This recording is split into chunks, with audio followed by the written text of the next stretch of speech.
አስተምህሮ ሥላሴ በ3 ደቂቃ።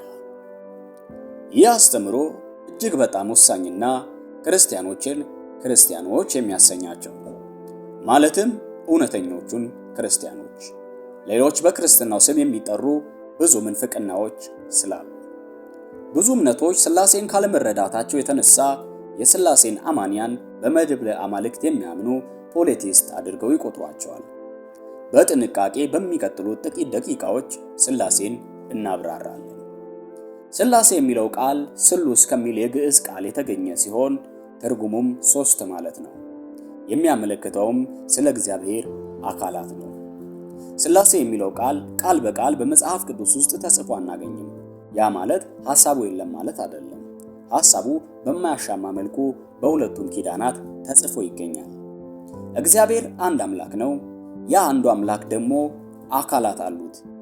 አብ፣ ወልድ፣ መንፈስ ቅዱስ ተብሎ ይጠራሉ። እግዚአብሔር አካላት አሉ ሲባል እጅ እግር አለው ማለት ሳይሆን እኔ ማለት የሚችል ዕውቀት፣ ስሜትና ፍቃድ ያለው የተለያየ አካል አለ ማለታችን ነው። እንደ ሴባሎሳውያን አስተምሮ አብም ወልድም መንፈስ ቅዱስም ራሱ አንድ አካል ነው ማለት አይደለም። ንድፉን በጥንቃቄ ይመልከቱ። ታዲያ እንዴት እግዚአብሔር አንድ አምላክ ነው ልትሉ ቻላችሁ የሚል ጥያቄ ቢነሳ ተገቢ ጥያቄ ነው። እግዚአብሔር አንድ የሆነው በአካል ሳይሆን በባህሪ፣ በስልጣንና በፈቃድ ነው። እግዚአብሔር ጋር ብቻ ያሉ ነን ኮሚኒካብል አትሪቢዩትስ ኦፍ ጋድ የሚባሉ ባህሪያት አሉ፣ ሌሎች ፍጡራን ጋር ማይገኙ። ሶስቱም የሥላሴ አካላት ይህንን ባህሪ ይጋራሉ።